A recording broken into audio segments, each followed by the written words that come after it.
Hello guys, आपका अपना channel GK मस्ती दुनिया में आप सबका स्वागत है। तो आज हम लोग देखेंगे Bihar board 10th exam practice set number 2 वो जो फिजिक्स से जुड़ी है। और फिजिक्स में जो हम लोग पहले वीडियो में देखे थे यानी प्रकाश के परावर्तन, उसका पार्ट 2 वीडियो है।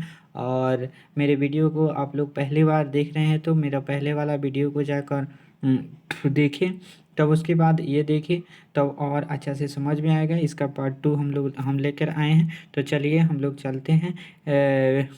चलते हैं वीडियो की ओर। तो सबसे पहले आप सबसे कहना है कि जो अगर आप मेरे वीडियो को पहली बार देख रहे हैं तो लाइक और कमेंट ज़रूर करें और बेल आइकन को दबाना ना भूलें, ताकि मैं सबसे पहले वीडियो को डालूं तो आप तक पहुंच सके।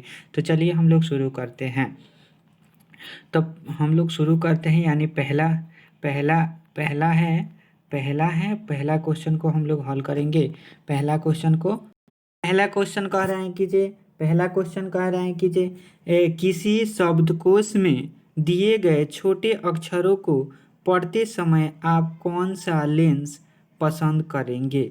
यानी कह रहा है कि ए नंबर 50 सेंटीमीटर फोकस दूरी का उत्तल लेंस, बी 50 सेंटीमीटर फोकस दूरी का उत्तल लेंस, यानी अब कह रहा है सी कह रहा है 5 सेंटीमीटर फोकस दूरी वाला लेंस। तो इसमें कौन हो जाएगा? करेक्ट आंसर इसका हो जाएगा सी। इसका करेक्ट आंसर सी हो जाएगा, यानी 5 सेंटीमीटर फोकस दूरी वाला उत्तल लेंस का प्रयोग करेंगे छोटे अक्षरों को पढ़ते समय। तो चलिए हम लोग चलते हैं नेक्स्ट क्वेश्चन को देखते हैं। नेक्स्ट क्वेश्चन है आपका कि 2 नंबर क्वेश्चन है कि कौन सा लेंस अपसारी लेंस भी कहते हैं। यानी कह रहा है कि कौन सा लेंस अपसारी लेंस होता है। तो अपसारी लेंस कौन सा होता है? तो इसका करेक्ट आंसर हो जाएगा ए, अवतल लेंस। इसका करेक्ट आंसर हो जाएगा अवतल लेंस। और चलिए हम लोग चलते हैं आगे 3 नंबर क्वेश्चन को देखेंगे। 3 नंबर क्वेश्चन कह रहा है कि 3 नंबर क्वेश्चन कह रहा है कि एक उत्तल लेंस की फोकस दूरी 20 सेंटीमीटर है। एक उत्तल लेंस की फोकस दूरी 20 सेंटीमीटर है। लेंस की क्षमता क्या होगी? लेंस की क्षमता इसका हो जाएगा डाई प्लस 5 डाई ऑप्टर हो जाएगा।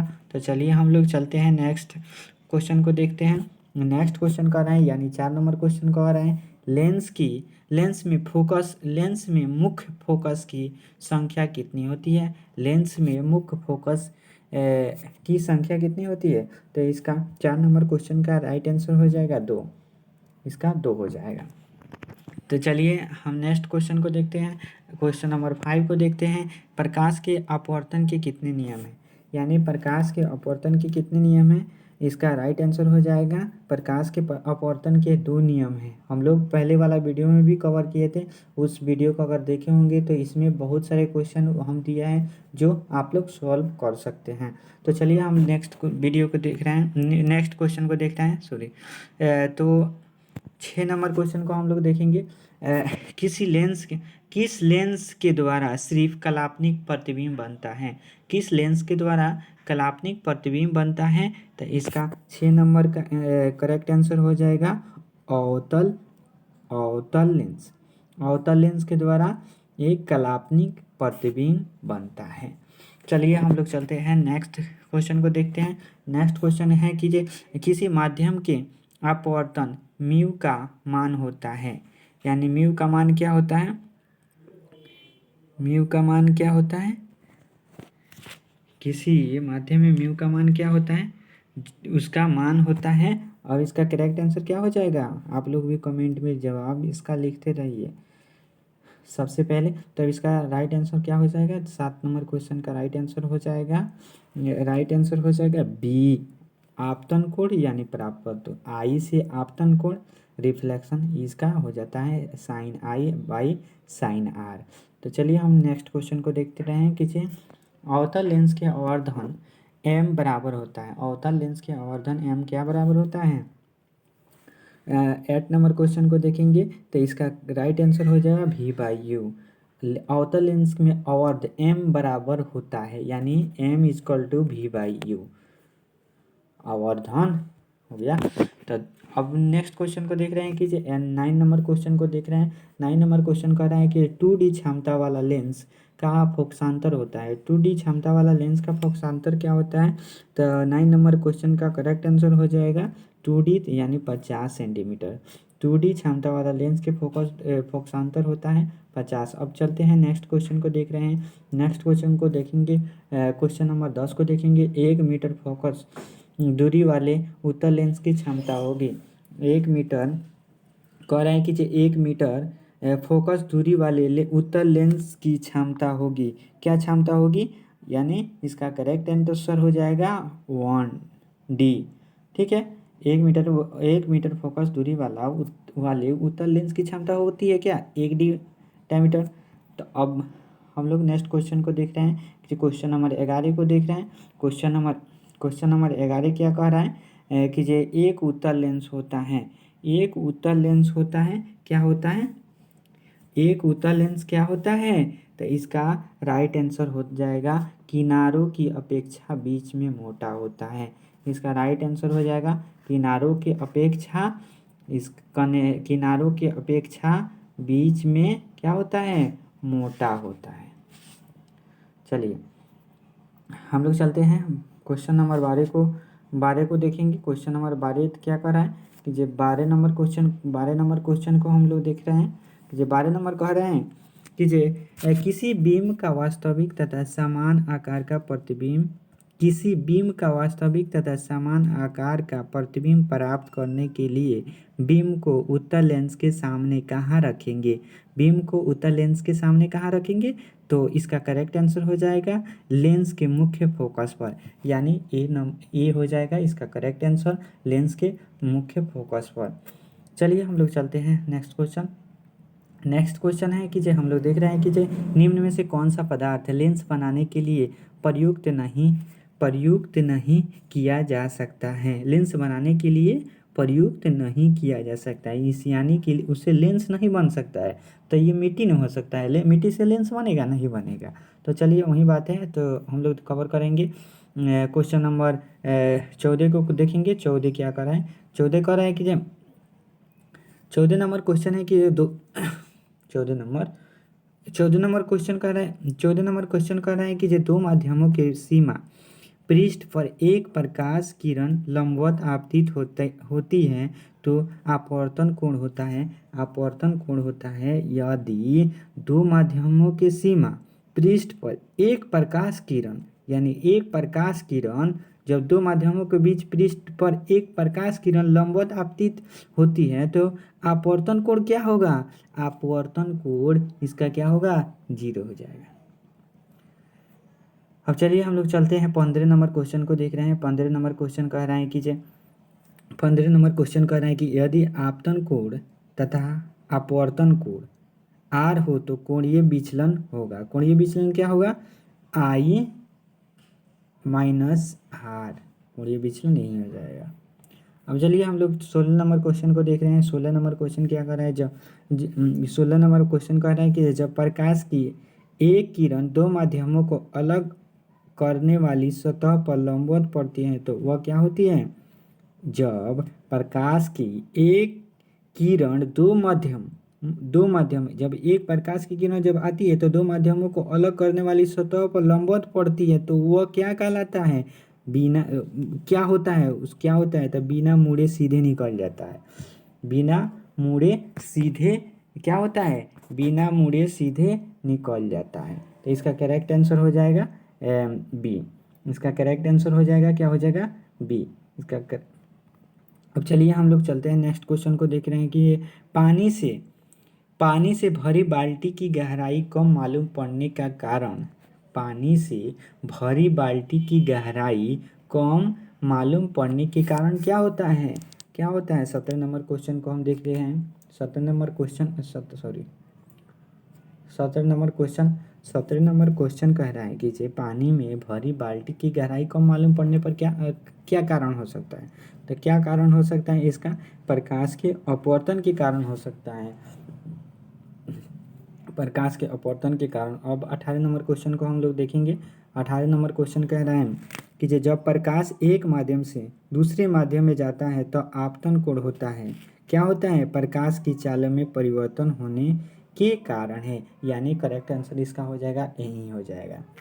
प्रकाश की चाल में परिवर्तन होने के कारण है। प्रकाश की चाल में परिवर्तन होने का कारण है। अब 19 नंबर क्वेश्चन को हम लोग हल करेंगे। 19 नंबर क्वेश्चन को देखेंगे तो 19 नंबर क्वेश्चन कह रहा है कि संघन माध्यम से विरल माध्यम में प्रवेश करने पर आपतन कोण तथा अपवर्तन कोण में क्या संबंध है? कह रहे हैं संघन माध्यम से विरल माध्यम में प्रवेश करने पर आपतन कोण तथा अपवर्तन कोण में क्या संबंध है? यानी इसका करेक्ट आंसर हो जाएगा सी, आपतन कोण बड़ा होता है। आपतन कोण बड़ा होता है। आपतन कोण बड़ा होता है। अपवर्तन कोण बड़ा होता है। अपवर्तन कोण बड़ा होता है। क्या हो जाएगा? अपवर्तन कोण बड़ा होता है। चलिए हम लोग चलते हैं नेक्स्ट क्वेश्चन को। जब प्रकाश की किरण हवा, इसका 20 नंबर क्वेश्चन हम लोग देख रहे हैं। जब प्रकाश की किरण हवा से कांच के प्रिज्म की अपवर्तन सतह से होकर प्रवेश करती हुई दूसरे अपवर्तन सतह से होकर बाहर निकलती है तब वह मुड़ जाती है। कहाँ मुड़ जाती है? यानी बी हो जाएगा इसका करेक्ट आंसर, प्रिज्म आधार की ओर। यानी प्रिज्म आधार की ओर मुड़ जाती है। इसका करेक्ट आंसर हो जाएगा बी। चलिए हम लोग चलते हैं नेक्स्ट क्वेश्चन को देख रहे हैं। नेक्स्ट क्वेश्चन है 21 नंबर क्वेश्चन को देखेंगे। 21 नंबर क्वेश्चन कह रहे हैं किसी बिंदु वस्तु से निकलकर किरणों किसी लेंस के अपवर्तित होकर जिस बिंदु पर मिलती है उसे कहते हैं, क्या कहते हैं? कह रहा है कि किसी बिंदु वस्तु से निकलकर किरणें किसी लेंस से अपवर्तित होकर जिस बिंदु पर मिलती है उसे क्या कहते हैं? प्रतिबिंब बिंदु कहते हैं। उसे क्या कहते हैं? प्रतिबिंब बिंदु कहते हैं। उसे क्या कहते हैं? प्रतिबिंब बिंदु कहते हैं। चलिए हम लोग देखते हैं नेक्स्ट क्वेश्चन को देख रहे हैं। हम नेक्स्ट क्वेश्चन है 22 नंबर क्वेश्चन को देखेंगे कि निम्नलिखित में किसका उपयोग लेंस बनाने के लिए नहीं किया जा सकता है? यानी फिर रिपीट क्वेश्चन कर दिया है कि इसमें कह रहा है कि निम्नलिखित में से किसका उपयोग लेंस बनाने के लिए नहीं किया जाता है। तो हम बताए हैं, आप लोग भी कमेंट में जवाब लिखिए किसका उपयोग नहीं किया जाता है। तो इसका आप लोग सोचिए इसका राइट आंसर हो जाएगा क्या? तो इसका राइट आंसर हो जाएगा सी, मिट्टी। पढ़ाए हैं, बताए हैं। उसके बाद चलिए हम लोग देखेंगे 23 नंबर क्वेश्चन को देखेंगे। 23 नंबर क्वेश्चन क्या कह रहे हैं? 23 नंबर क्वेश्चन कह रहा है कि निम्नलिखित में से कौन सी वस्तु वास्तविक प्रतिबिंब बना सकता है? निम्नलिखित में से कौन सी वस्तु वास्तविक प्रतिबिंब बना सकता है? वास्तविक प्रतिबिंब बना सकता है। तो इसका राइट आंसर हो जाएगा उत्तल लेंस। इसका राइट आंसर क्या हो जाएगा? उत्तल लेंस। चलिए हम लोग चलते हैं नेक्स्ट क्वेश्चन को देखेंगे। नेक्स्ट क्वेश्चन क्या है? 24 नंबर क्वेश्चन को क्या है कि प्रकाश एक माध्यम से, क्वेश्चन समझिए, प्रकाश जब एक माध्यम से आती है जिसका अपवर्तन n1 है। 24 नंबर क्वेश्चन को देख रहे हैं, n1 है। दूसरे माध्यम में जिसका अपवर्तनांक n2 है जाता है, तो यदि आपतन का कोण I तथा अपवर्तन के कोण R हो तो आपतन कोण परावर्तन के बराबर होता है। क्या बराबर होता है? n2/n1। n2/n1 इसका करेक्ट आंसर हो जाएगा डी। अब चलिए हम लोग चलते हैं। अगर आप लोग वीडियो थोड़ा देखना चाहते हैं, समझना चाहते हैं तो वीडियो को पॉज कर के आप भी देख सकते हैं ताकि आपको अच्छे से समझ में आ सके। और उससे भी नहीं होता है कि आवाज़ को स्लो मोशन में भी करके अपना मोबाइल से देख सकते हैं। तो चलिए हम लोग चलते हैं, क्योंकि बहुत सारे क्वेश्चन है, कम से कम हमको कराना पड़ता है 50 क्वेश्चन, तो इसलिए थोड़ा 50 से 60 क्वेश्चन इसमें हम लोग कवर करेंगे, थोड़ा दिक्कत होता है। तो चलिए हम लोग चलते हैं। सरल सूक्ष्मदर्शी में किसका, क्या कह रहा है? सरल सूक्ष्मदर्शी में किसका उपयोग होता है? सरल सूक्ष्मदर्शी में किसका उपयोग होता है? तो इसका करेक्ट आंसर हो जाएगा उत्तल लेंस का। उत्तल लेंस का। सरल सूक्ष्मदर्शी में किसका उपयोग होता है? उत्तल लेंस का। चलिए हम लोग चलते हैं क्वेश्चन नंबर 26 को देखेंगे। क्वेश्चन नंबर 26 को देखेंगे, उत्तल लेंस क्या होता है? अब कह रहा है कि 26 नंबर कह रहा है उत्तल लेंस किनारों की अपेक्षा बीच में मोटा होता है। उत्तल लेंस हम पढ़ाए थे कि जो उत्तल लेंस क्या होता है। तो उत्तल लेंस कैसा होता है? किनारों की अपेक्षा बीच में क्या होता है? मोटा होता है। किनारों की अपेक्षा बीच में मोटा होता है। इसका राइट आंसर ए हो जाएगा। अब चलते हैं क्वेश्चन नंबर 27 को देखते हैं। 27 में क्वेश्चन दिया है कि किसी उत्तल लेंस के सापेक्ष कोई वस्तु बीम किस स्थिति पर रखी जाए कि उसका वास्तविक उल्टा तथा बराबर समान आकार का प्रतिबिंब प्राप्त किया जा सके। और कह रहा है कि किसी उत्तल लेंस के सापेक्ष कोई वस्तु किस स्थिति पर रखी जाए कि उसका वास्तविक उल्टा तथा बराबर समान आकार का प्रतिबिंब प्राप्त किया जा सके। तो इसका राइट आंसर क्या हो जाएगा? राइट आंसर क्या हो जाएगा? आप लोग भी सोचिए। इसका राइट आंसर हो जाएगा सी, यानी फोकस दूरी के दुगुनी दूरी, यानी फोकस दूरी के दुगुनी दूरी होती है। तो चलिए हम लोग नेक्स्ट क्वेश्चन को देखेंगे। क्वेश्चन नंबर 28 को कवर करेंगे। क्वेश्चन नंबर 28 को कवर करेंगे। 28 को है उत्तल लेंस में जब वस्तु क्या होता है? जब उत्तल लेंस में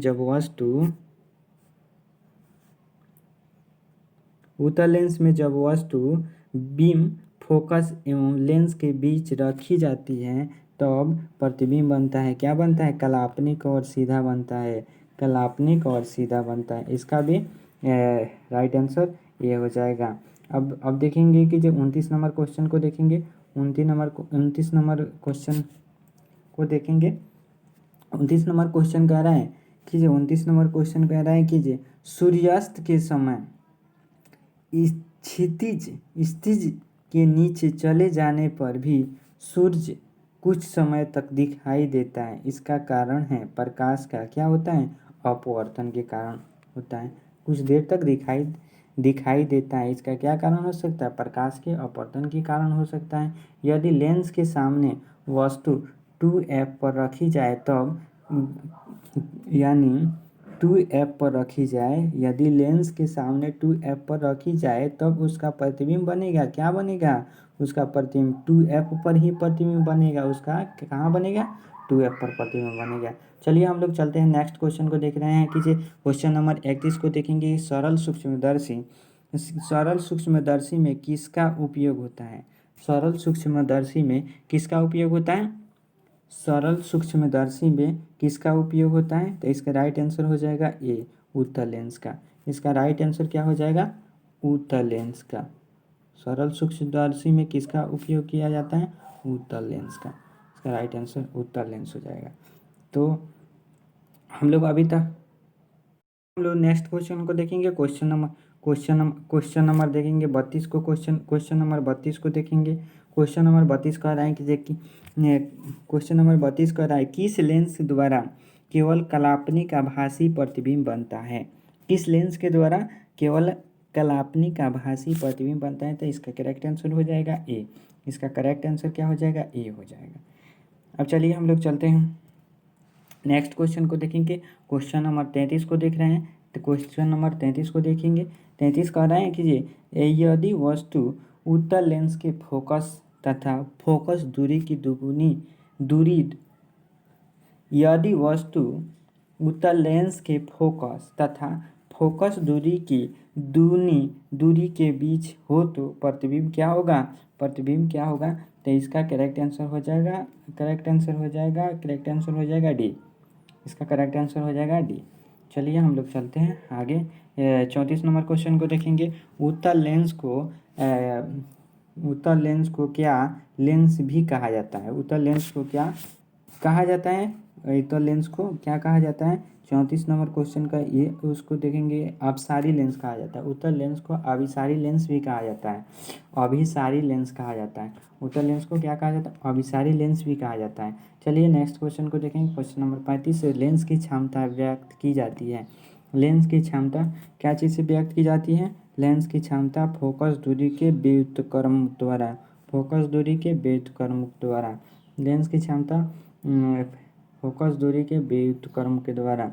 चलिए हम लोग अब नेक्स्ट क्वेश्चन को देखेंगे, क्वेश्चन नंबर 36 को देखेंगे।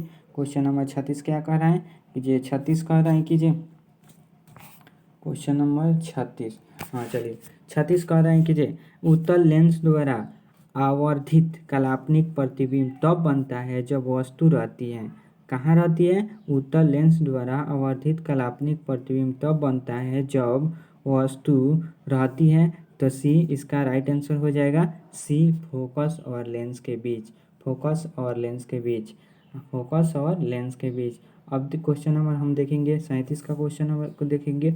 37 को कह रहा है कि जे 37 कह रहा है कि जे संघन माध्यम से विरल माध्यम में गमन करने पर आपतन कोण I*0 और अपवर्तन कोण R में क्या संबंध है? यानी 37 नंबर क्वेश्चन कह रहा है कि जे संघन माध्यम से विरल माध्यम में गमन करने पर आपतन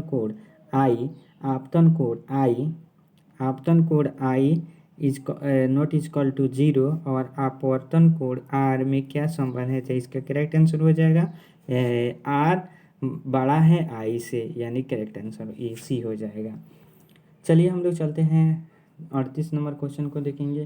प्रकाश की चाल सबसे अधिक किस में होती है?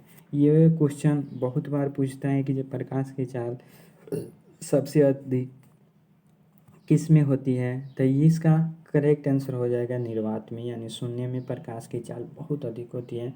तो अब चलेंगे क्वेश्चन नंबर 39 को देखेंगे। 39 क्वेश्चन कह रहा है कि जे लाल और नीले वर्ण की किरणों की कांच की सतह पर वायु में आपतन कोण समान है तथा कांच के में अपवर्तन कोण क्रमशः IR है तथा R2 है। तब क्या होगा? इसका करेक्ट आंसर हो जाएगा R1 बड़ा है R2 से, इसका करेक्ट आंसर यही हो जाएगा। अब चलते हैं नेक्स्ट क्वेश्चन को देखेंगे। नेक्स्ट क्वेश्चन है कि जो 40 नंबर स्नेल के नियम का अनुसार होता है। स्नेल के नियम का अनुसार क्या होता है? स्नेल के नियम का अनुसार क्या होता है? स्नेल का नियम के अनुसार म्यू इजकल टू साइन 1 और साइन R होता है, साइन 1 साइन R होता है। अब चलिए हम लोग चलते हैं, देखते हैं कि जे क्वेश्चन नंबर 41 आभासी प्रतिबिंब का निर्माण होता है। आभासी प्रतिबिंब का निर्माण होता है, क्या होता है? आभासी प्रतिबिंब का निर्माण होता है। इसका राइट आंसर हो जाएगा आभासी प्रतिबिंब का निर्माण होता है। इसका राइट आंसर है दोनों लेंस में आभासी प्रतिबिंब का निर्माण होता है। कहाँ होता है? दोनों लेंस में आभासी प्रतिबिंब का निर्माण होता है, दोनों लेंस में, अवतल लेंस उत्तल लेंस में। अब चलते हैं कि जो 42 नंबर देख रहे हैं। लेंस की क्षमता P बराबर होता है। लेंस की क्षमता P बराबर होता है, क्या होता है? लेंस की क्षमता P बराबर होता है 1/f, P बराबर होता है 1/f। अब लेंस की क्षमता का SI मात्रक क्या है? लेंस की क्षमता का SI मात्रक क्या है? तो इसका राइट आंसर हो जाएगा डी, डायएप्टर। लेंस की क्षमता का SI मात्रक क्या है? डायएप्टर। अब क्वेश्चन नंबर 44 को हम लोग देखेंगे, 44 को कवर करेंगे। 44 नंबर क्या कर रहा है? 44 नंबर कह रहा है कि जो पानी के भीतर तैरते मनुष्य को किनारे पर स्थित मीनार की ऊंचाई कैसे लगेगी? कह रहा है कि जे पानी के भीतर तैरते मनुष्य को किनारे पर स्थित मीनार की ऊंचाई कैसे लगेगी?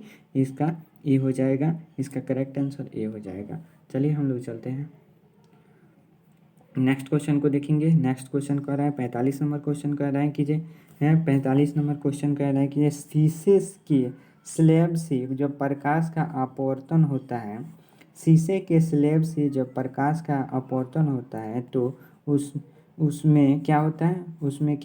जो कह रहा है जब शीशे के लैब में जब प्रकाश का अपवर्तन होता है तो क्या होता है? यानी शीशे के लैब में जब प्रकाश का अपवर्तन होता है तो क्या होता है?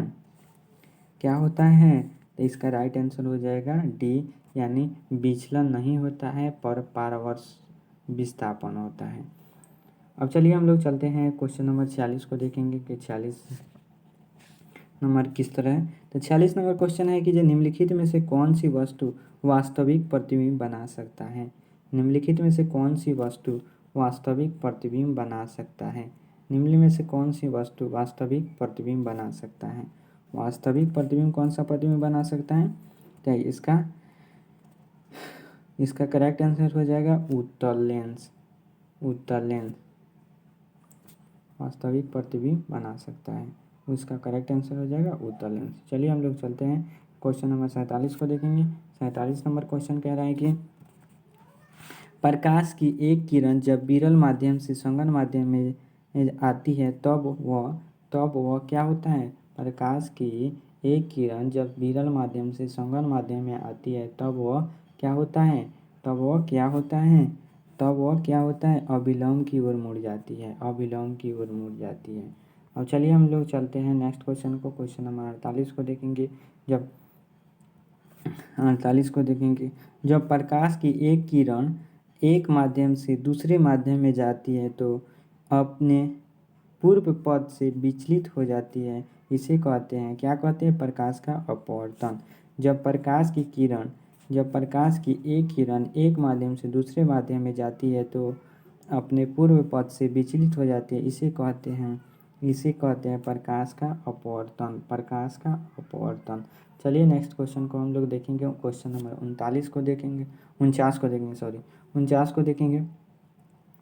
49 नंबर क्वेश्चन कह रहा है कि जो उत्तल लेंस में जब वस्तु फोकस एवं लेंस के बीच रखी जाती है तब वह प्रतिबिंब बनता है। जब कह रहे हैं कि जब उत्तल लेंस में जब वस्तु फोकस एवं लेंस के बीच रखी जाती है तब प्रतिबिंब बनता है ये काल्पनिक प्रतिबिंब। क्या बनता है, काल्पनिक प्रतिबिंब बनता है। अब चलिए हम नेक्स्ट क्वेश्चन नंबर 50 को देखेंगे।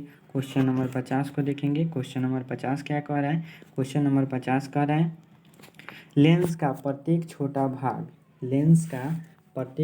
भाग क्या होता है। लेंस का प्रत्येक छोटा भाग प्रिज्म की तरह है। लेंस का प्रत्येक छोटा भाग प्रिज्म की तरह है। तो चलिए हम लोग चलते हैं क्वेश्चन नंबर 51 को देखेंगे। 51 को देखेंगे। उत्तल लेंस के सामने एक बीम को लेंस के फोकस और प्रकाशीय केंद्र के बीच रखा जाता है तो प्रतिबिंब बनता है। कह रहा है कि जो उत्तल लेंस के सामने एक बीम को लेंस के फोकस और प्रकाशीय केंद्र के बीच रखा जाता है तो प्रतिबिंब बनता है। प्रतिबिंब क्या बनता है, प्रतिबिंब बनता है काल्पनिक और आवर्धित बनता है। क्वेश्चन नंबर अब 52 को देखेंगे। ये कह रहा है कि 52 नंबर क्वेश्चन कह रहा है कि यदि हवा के सापेक्ष कांच का आवर्तनांक 1.5 हो तो कांच की सापेक्ष हवा की आवर्तनांक होगा कितना होगा, तो यानी 1/1.5 हो जाएगा। अब कह रहा है कि जो क्वेश्चन नंबर 53 कह रहा है कि जो 20 सेमी यानी सेंटीमीटर फोकस दूरी वाले लेंस की क्षमता होगी। 20 सेंटीमीटर वाला फोकस दूरी की लेंस की क्षमता क्या होगी, +5 डाईऑप्टर। चलिए हम लोग चलते हैं नेक्स्ट क्वेश्चन को देखेंगे। क्वेश्चन नंबर 54 है कि जो एक उत्तल लेंस से 30 सेंटीमीटर दूरी पर एक वस्तु रखी गई। क्या रखी गई, वस्तु रखी गई। लेंस से उतना ही दूरी पर वास्तविक प्रतिबिंब प्राप्त होता है। लेंस की फोकस दूरी क्या है, यानी इसका राइट आंसर हो जाएगा बी 15 सेंटीमीटर। लेंस की फोकस दूरी कितनी है, 15 सेंटीमीटर। उसको आधा कर देंगे, बात साफ है। और चलिए एक उत्तल लेंस में अब कह रहे हैं कि 55 नंबर क्वेश्चन कह रहा है कि जे एक उत्तल लेंस में 30 सेंटीमीटर की दूरी पर एक वस्तु बीम रखी गई है। लेंस से उतना ही दूरी पर वास्तविक प्रतिबिंब बनता है। लेंस की फोकस दूरी क्या है, 15 सेंटीमीटर। इसका राइट आंसर हो जाएगा 15 सेंटीमीटर। अब चलिए हम लोग चलते हैं, देखते हैं कि ये 56 नंबर क्वेश्चन को देखेंगे कि एक अवतल लेंस की फोकस दूरी 20 सेंटीमीटर है। और कह रहे हैं कि एक अवतल लेंस की फोकस दूरी 20 सेंटीमीटर है, तो इसकी क्षमता होगी, इसकी क्षमता क्या होगी, इसका राइट आंसर हो जाएगा -5 डायोप्टर। इसका राइट आंसर हो जाएगा -5 डायोप्टर, यानी डी नंबर इसका करेक्ट आंसर हो जाएगा। और चलिए हम लोग चलते हैं 57 नंबर क्वेश्चन को देखेंगे। 57 नंबर क्वेश्चन को देखिए। 57 नंबर क्वेश्चन क्या कर रहा है, यदि वस्तु उत्तल लेंस के फोकस तथा फोकस दूरी की दुगुनी दूरी के बीच हो तो प्रतिबिंब होगा।